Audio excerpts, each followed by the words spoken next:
Over the years, a lot of work has gone into trying to define and redefine measures of economic growth.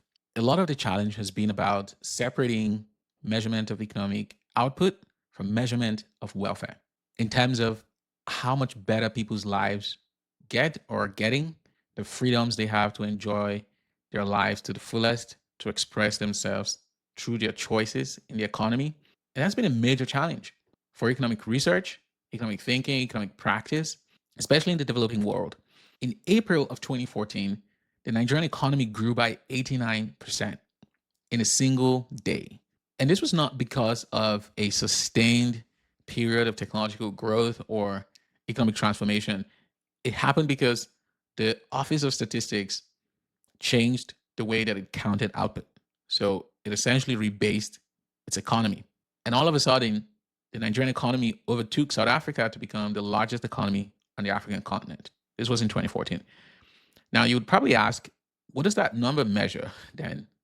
Does it actually measure the economy, or was it measuring a decision about how to measure the economy? Hi, I'm Tochi Victor. This is a Tochi Victor show where we put Africa at the center of global economic conversations. So let's get into it. Now, GDP as we know it, gross domestic product, is probably the most powerful number in the world because it helps us decide which countries are developing and which ones are not. It helps us figure out which ones get what kinds of credit and on what conditions, on what terms. It also helps investors set sovereign credit ratings. And it's the number that everybody looks to figure out whether an economy is growing or not. The GDP number came out of the work that was done by Simon Kuznets in 1934 in a report to the United States Senate. And the job that Simon Kuznets was trying to do was to give a sense of a measure of the entire output of the American economy. And this was a time when the country was clawing its way out of the Depression, and Washington needed to know how bad things really were. So Kuznets gave them the national income accounts, which are the direct ancestor of modern GDP. And he actually went on to win the Nobel Prize for that work. But in the report that was sent to the United States Senate, he said that all of the work he's done on national income accounts should not be mistaken for a measure of the welfare of the nation, right? And so for Simon Kuznets, he built an accounting tool for industrial output, which is a way to count the dollar value of everything an economy makes and sells. And then he said it was never designed to tell you whether people are healthy or free or whether any society was worth living in. Then the Second World War came by, and it was all about production, right? Wartime production, airplanes, armaments, machine guns, all of that stuff that needed to be produced, shipped across the world to Allied forces to fight in the World War II. And the GDP became this number that measured all of this output. So it was great. It was a way to know how well the economy was doing because you could take this number, divide it by the population, and it tells you an estimate of how much everybody in the economy was producing, giving a period of time. Then you fast forward to 1968, post World War II, the GDP number is everywhere. Everybody uses it to measure economic growth. But there were a lot of criticisms about it, which was most prominent in Robert Kennedy's 1968 speech at the University of Kansas, where he talked about all of the things that the GDP doesn't measure, like the health of children, the quality of schools, the beauty of poetry. There was a critique on the GDP measurement. But at this point, nobody was taking any of this seriously. Now, the GDP has two problems, at least in my conversation here. The second one, more pertinent to me. The first problem is that it's supposed to count output, but even in that calculation, does not count a lot of things. It does help to track transactions, whatever they may be, including activity that is a disaster, crime. You know, some typical examples will be things like an oil spill, which involves paid cleanup work. A car crash, for instance, would add to the GDP because there's a lot of things that come with it: the ambulance, the repairs, the lawyers. But there's a whole host of other things that keep society together that is not being accounted for in the GDP measurement. One of the most prominent examples was in 1988 when Marilyn Waring, an economist, showed that the single largest body of work on the planet is invisible to the GDP. All of the unpaid care work that goes on in the hidden economy, like raising children, feeding families, tending to the sick and to the elderly.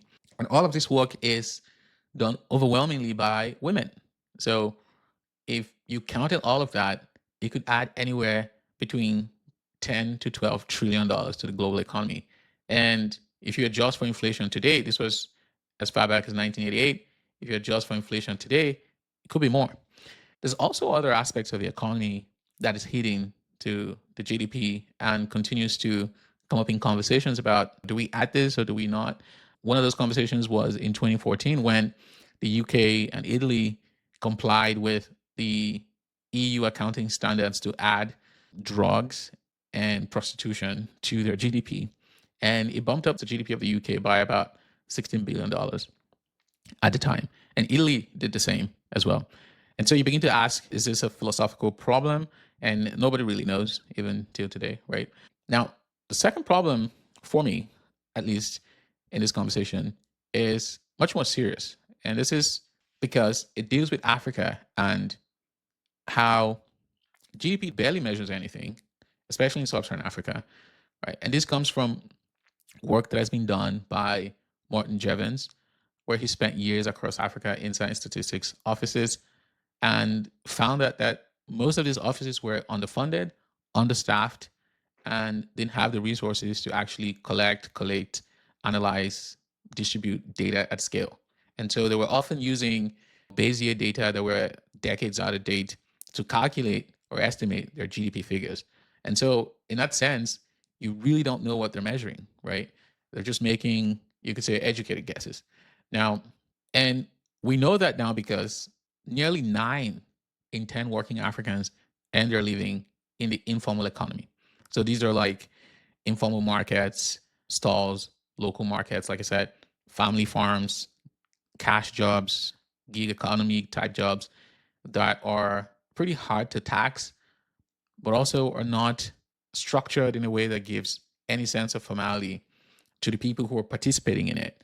And that is the most of real economic life. And the official GDP number from all of these countries cannot actually see that, right? It's really hard to see that. So when a country finally gets around to updating, say, its method of measuring its GDP value, then that correction is usually enormous. And like I said, that happened with Nigeria in 2014. It also happened with Ghana in 2010 when they essentially went through the same exercise as Nigeria did in 2014, and their economy grew by over 60% in a day and took Ghana from a low income economy to a middle income economy just purely by a change in statistical measurement. Now, none of those rebasings uncovered any hidden transformation. They only revealed that the old number had been, you could say, fiction all along, right? All of the decisions that were made based off of those numbers were then, you could say, were they fake? How do you classify all of those policy decisions that were taken based on the old numbers? So maybe then you could argue that is probably why there's still stagnation in all of these countries if they're making decisions based off of flawed data and things like that. And all of this matters because the IMF, the World Bank, they all set their loan conditions, their debt targets, their policy demands using these numbers. And so they're negotiating Africa's future, you could say, by numbers that are a factor of a third off or even more. Now, my question typically is, what do you do instead? What other alternatives are there? Amartya Sen, who we talked about in the last episode, argues that development isn't about growing output. It's about expanding real human freedom, the freedom to live a long and healthy life, to get an education, to actually choose how to live. And the GDP is a factor in that process. It is not the process itself. And so Sen worked together with Mahbub ul Haq, an economist from Pakistan, to turn that idea into something that could go toe to toe with the GDP. And in 1990, they came up with the HDI, the Human Development Index. And he wanted something as blunt and as publishable as the GDP, something that could be a headline number, but that tracks health, education, and standard of living in terms of how much money people have. So today we have the HDI, and there are other options as well. There are so many options that are coming up. There's the multidimensional poverty index, the genuine progress indicator, the gross national happiness measurement. And we've seen countries who have taken this to the next step, like New Zealand in 2019, who came out with their entire national budget that was built around well-being outcomes. And so we're just seeing if that approach will be adopted by much of the world, and particularly across Africa. So here's my opinion about all of this. I think GDP does what it does. It measures output in the economy. The way you do that as an economy or as policymakers or as government will depend on what you're trying to measure or how you're trying to measure it. So in that sense, the GDP is not flawed in all of its glory. It just measures a different set of things. And the challenge is now using it to talk about everything, right? And you see this play out across Africa today. When you quiz policymakers, especially those of the party that is in power, they typically talk about the GDP as being solid, being strong in terms of how they manage exchange rates and local subsidies. But they rarely ever talk about the microeconomics of day to day inflation, how hard it is for people to actually live their daily lives. And so there's a disconnect. On one hand, our economy is growing. On the other hand, you have people still massively in poverty, finding it difficult to enjoy their day to day lives in whatever sense they deem fit, right?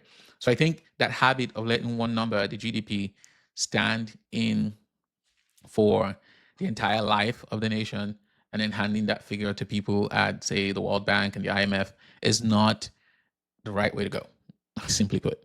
It would make more sense to look at a whole set of indices and to acknowledge that a country is plural in its nature, complicated, and alive, and things are changing.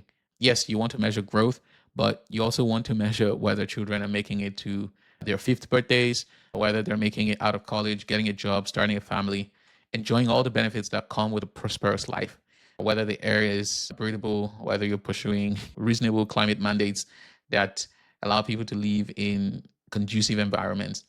And that is the part that I care about, is at the micro level, what is happening with the day-to-day lives of people. Now, Africa obviously has its own issues with its statistics and its data problem. But like I said, the real problem is not the calculation itself. It's just, again, today we know that African countries still find it difficult to produce accurate measurements for their economy. So what do you do then? It's, yeah, you have to just solve the problem, right? Build the infrastructure, the data infrastructure, the data pipeline, build your own data, start from scratch, build it, secure it, publish it, open data, open government. But again, these things are easier said than done because the governments of the day are typically more engrossed in the politics of the day than governance. There's really a lack of will to pursue this very structural institutional change or transformations that will yield all of these benefits, both in the interim and in the long term.